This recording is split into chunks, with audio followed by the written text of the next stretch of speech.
Peter "Pete" Dawson showed up at Miller's garage in Ashwood with holes in his shoes, wearing the same clothes he'd had on for 3 days. He clutched a worn-out bag containing the few tools he hadn't yet sold for food. The smell of motor oil and hot metal filled his nostrils like a familiar long-missed perfume, while the 4 mechanics in blue overalls watched him with a mix of pity and annoyance. At 60, with his messy beard and trembling hands, shaking not from age but from hunger, he looked like just another vagrant looking for a handout. When he spoke the words that would change everything, the young men burst out laughing, thinking he was just another desperate soul trying a bad joke. They didn't know they were mocking Peter Dawson, the legendary engine wizard, the man who was a 3-time Le Mans winner, who had turned scrap heaps into Formula One race cars, and who had inspired entire generations with his bold creations.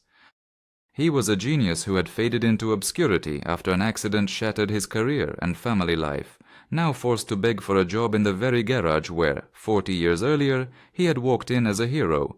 However, when the owner's Bugatti refused to start and no one could figure out why, fate was about to reveal the true identity of this man everyone had written off. Miller's garage was buzzing with the morning energy typical of workshops on the outskirts of London. The 4 mechanics, Anthony, Louis, Julian, and Max, were gearing up for another day of labor on German BMWs and luxury Audis. None of them were even 30. They were children of the digital age, trained on onboard computers and electronic diagnostics, used to solving problems by plugging in cables and reading error codes on screens. Peter Dawson stepped into this temple of modern mechanics like a ghost from another era. The man crossing the threshold seemed to belong to a different time, disheveled white hair, a scraggly beard, and clothes that, once elegant, now bore the marks of nights spent sleeping rough. His hands were those of a man who had spent his life shaping iron and steel. They were gnarled and covered in small scars, yet his fingers retained a delicacy that spoke of a surgeon's precision, now faded by time. At 60, Peter looked 10 years older. 3 years of homelessness after his final bankruptcy had carved deep lines not only on his face, but also in his soul. The man who, 40 years ago, had astounded the world with his extraordinary engines, now struggled to hold a canvas bag containing the last surviving tools from the liquidation of his assets. His journey was that of a star that had burned brightly in the automotive firmament before extinguishing into complete oblivion.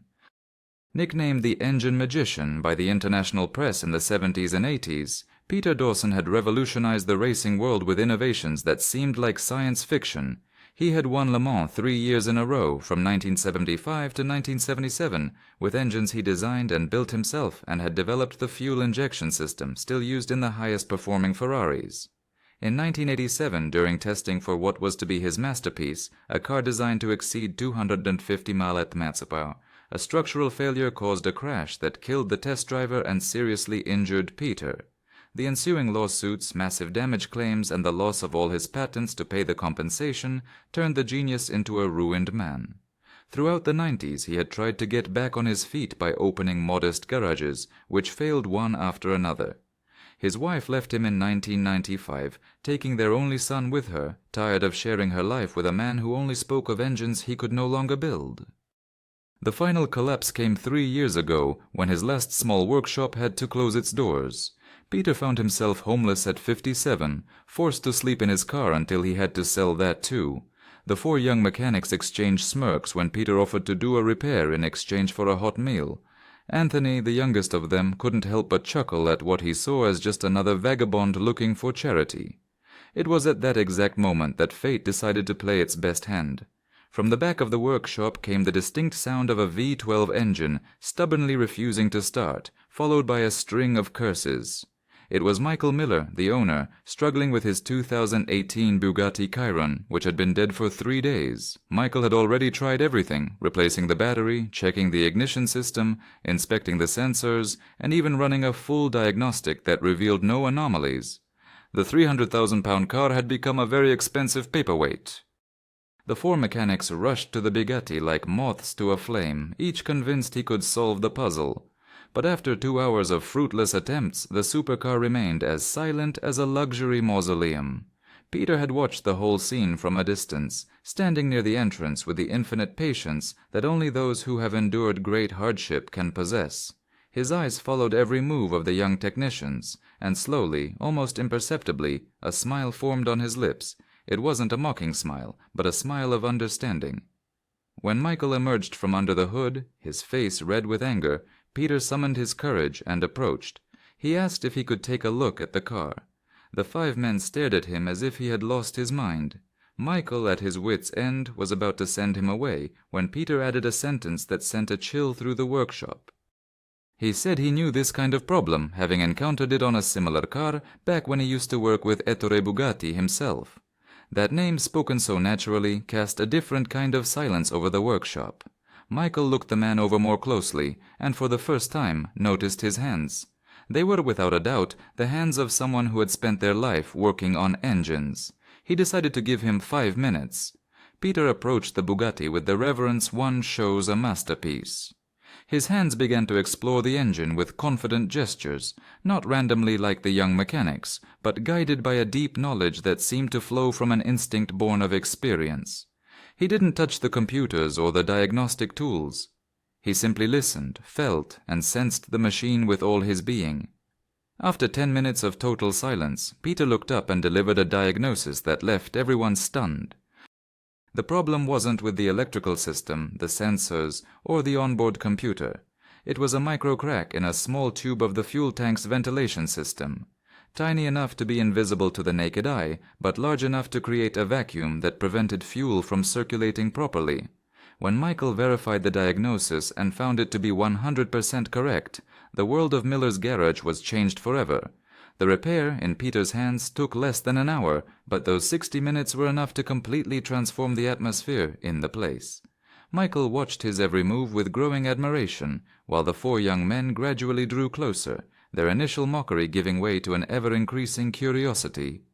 Peter worked in almost monastic silence, with precise economical movements that spoke of decades of experience.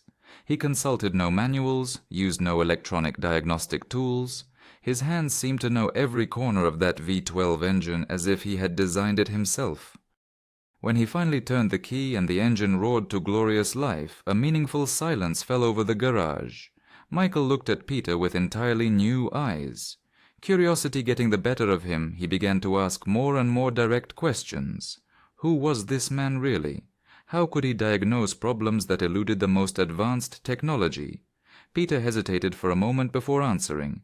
It had been years since anyone had shown a genuine interest in his past. Slowly, in a voice that grew stronger with each word, he began to tell his story.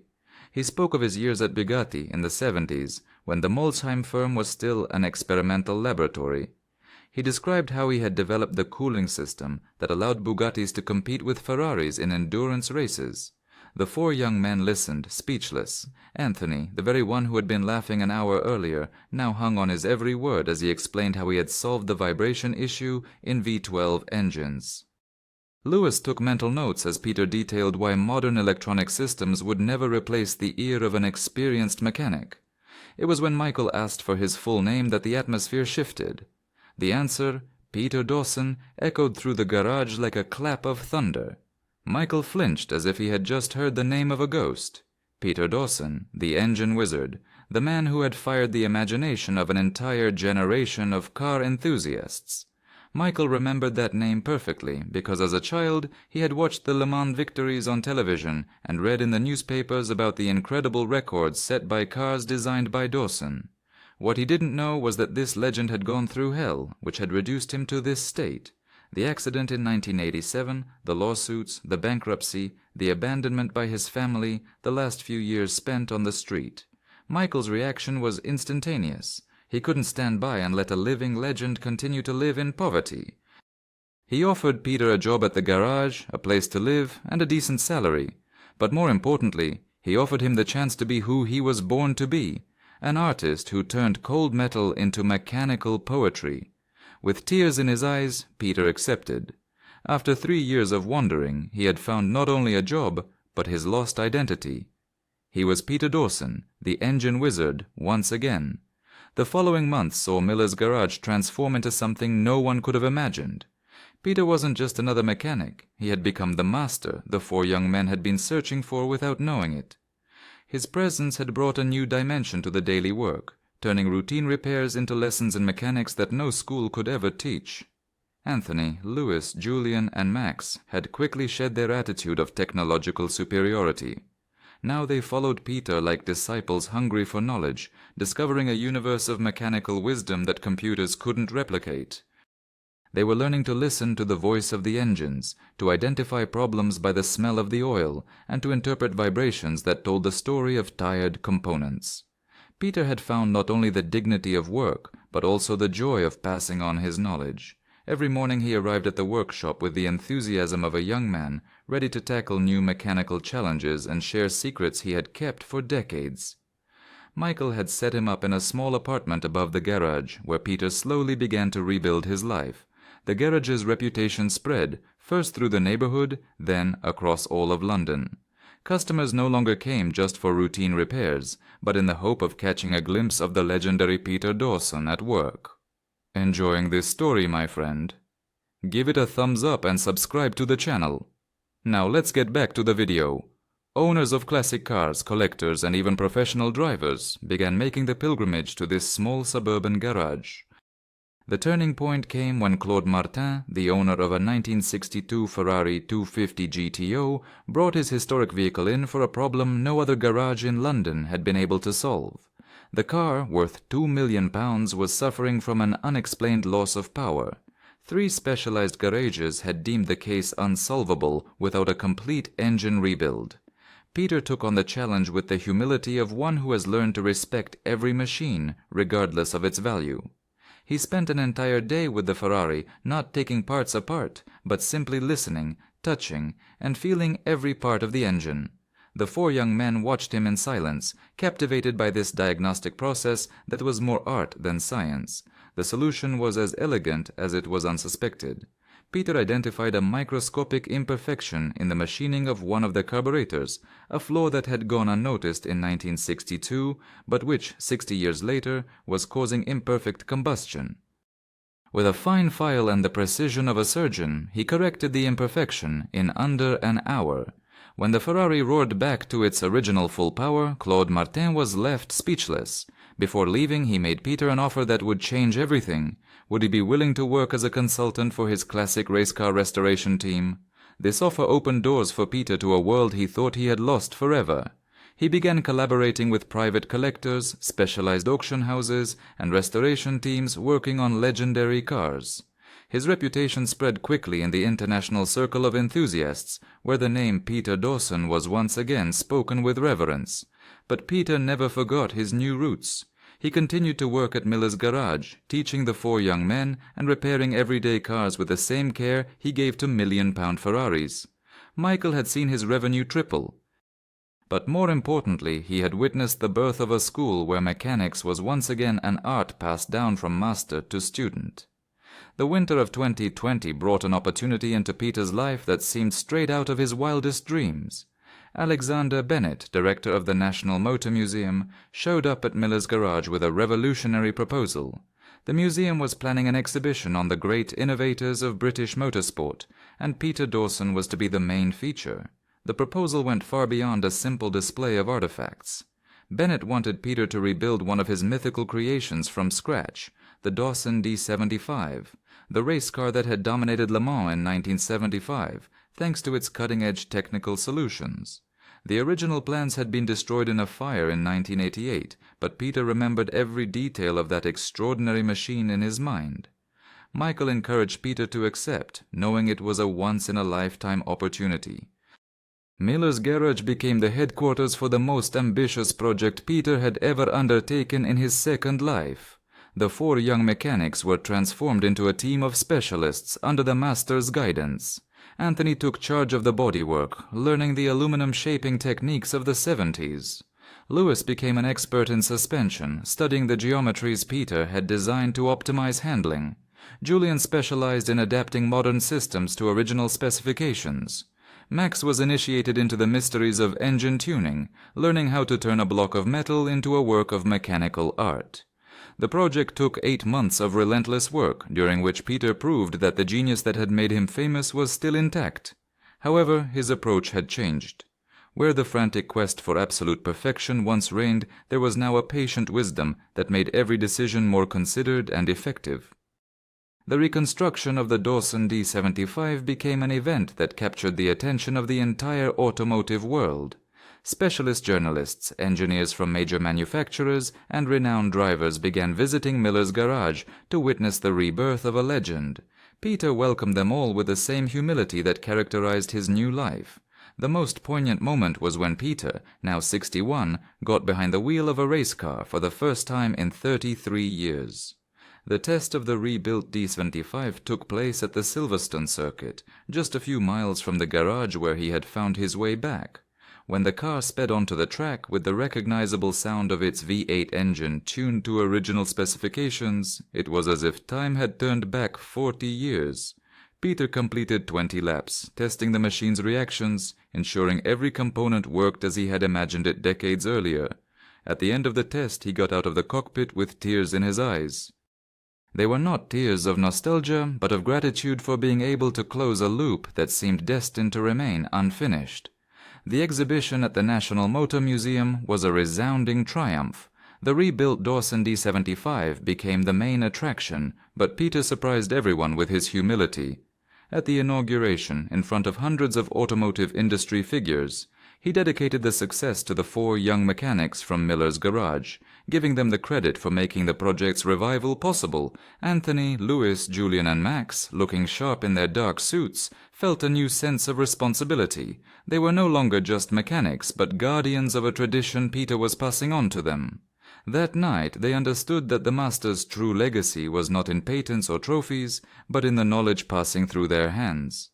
In the months that followed, the 4 students became masters in their own right. Anthony opened a second garage, specializing in classic cars. Louis became a consultant for several Formula One teams on suspension issues. Julian founded a startup developing electronic control units for classic cars. Max became the most renowned engine tuner in Europe for historic race cars.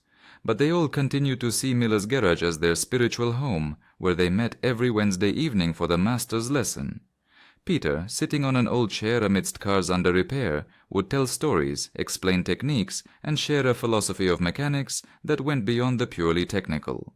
His international fame brought Peter job offers from around the world.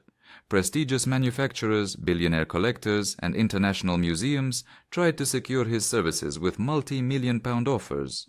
But Peter always declined, explaining that he had found his balance in this London garage, where he could still learn something new every day. The event that truly sealed Peter Dawson's comeback was an invitation to Le Mans in 2023, 50 years after his first victory. The organizers of the legendary endurance race wanted to honor him by giving him the privilege of waving the checkered flag at the finish line. When Peter, dressed in a work uniform from Miller's garage, stepped onto the podium, the entire circuit erupted in a standing ovation that lasted for 10 minutes. The most moving moment was when his 4 students joined him on the podium, officially recognized as the living legacy of Peter Dawson. It was the first time in the history of Le Mans that a mechanic was honored alongside his disciples, in recognition of the fact that the true value of the automobile lies in the transmission of knowledge. That night, Peter received a call that touched him more than any official award. It was his son Alexander, now in his 40s and an aeronautical engineer in Monaco, who had watched the ceremony on television. Father and son hadn't spoken in 20 years, but seeing Peter as a respected figure again had pushed Alexander to overcome the resentments of the past. Their reunion, a few weeks later at Miller's garage, was filled with long-suppressed emotions. Alexander admitted he had always followed his father's career from a distance, proud of his successes but also frightened by his failures. Seeing Peter rebuild his life from scratch without ever losing his dignity had convinced him it was time to mend their broken bond. Peter welcomed his son with the same humility he showed everyone who walked through the garage door. There were no reproaches for the years of silence, no recriminations about the past. Only the joy of being able to share with Alexander the wisdom gained through suffering and rebirth. 3 years after the museum exhibition, Miller's garage had become much more than just a mechanic's workshop. It was a place of pilgrimage for anyone who wanted to understand the true essence of the automobile. Peter Dawson, now 64 but with remarkable vitality, had transformed this modest space into a cathedral of mechanics, where the miracle of turning metal into motion was celebrated every day. Michael had offered to make Peter a partner several times, but he had always refused, preferring his role as a guardian of mechanical memory. His salary was more than enough for him to live comfortably in his small apartment above the workshop. His true wealth lay in the human connections he had forged during these years of renewal. Miller's garage continued to live and thrive, now famous worldwide as Peter Dawson School. Every day young mechanics from all over the world showed up, hoping to be accepted as apprentices by the master. And Peter welcomed them all, seeing in each one the broke and knowledge-hungry young man he himself had been 60 years earlier. His story had become a legend, but a living legend that continued to be written and transformed every day. Peter had learned life's most important lesson. True success isn't measured by what you gain for yourself, but by what you manage to leave for others. And his legacy, made of mechanical know-how, hard-won humility, and transmitted passion, would continue to inspire generations of mechanics long after his name was just a memory. The man who had asked to fix cars in exchange for a meal had become immortal in the most beautiful way, through the hands and hearts of those he had touched with his rediscovered humanity. Every engine that roared in the garage, every young person learning to feel the soul of the machines, every repair done with love and skill, bore the invisible mark of his teaching. Peter had proven that true genius never dies. It can only be temporarily buried by circumstances, and when it finds a way to resurface, it illuminates not only its own life, but the lives of all who are lucky enough to cross its path. The legend of the engine wizard continued, written every day with oil and sweat, passion and humility, in a small suburban garage where dreams took shape again in the expert hands of the one who knew how to turn iron into poetry. 1. Like if you believe talent has no age or social status. Comment to share which part of Peter's story touched you the most. Share to inspire those who think it's too late to start over. Subscribe for more life-changing stories of redemption and second chances. Sometimes the person asking for a handout is a misunderstood genius. Sometimes the most skilled hands belong to the one who has hit rock bottom. And sometimes all it takes is believing in someone to revive a forgotten legend. Because a person's true worth isn't measured by where they start, but by what they become when someone gives them a second chance.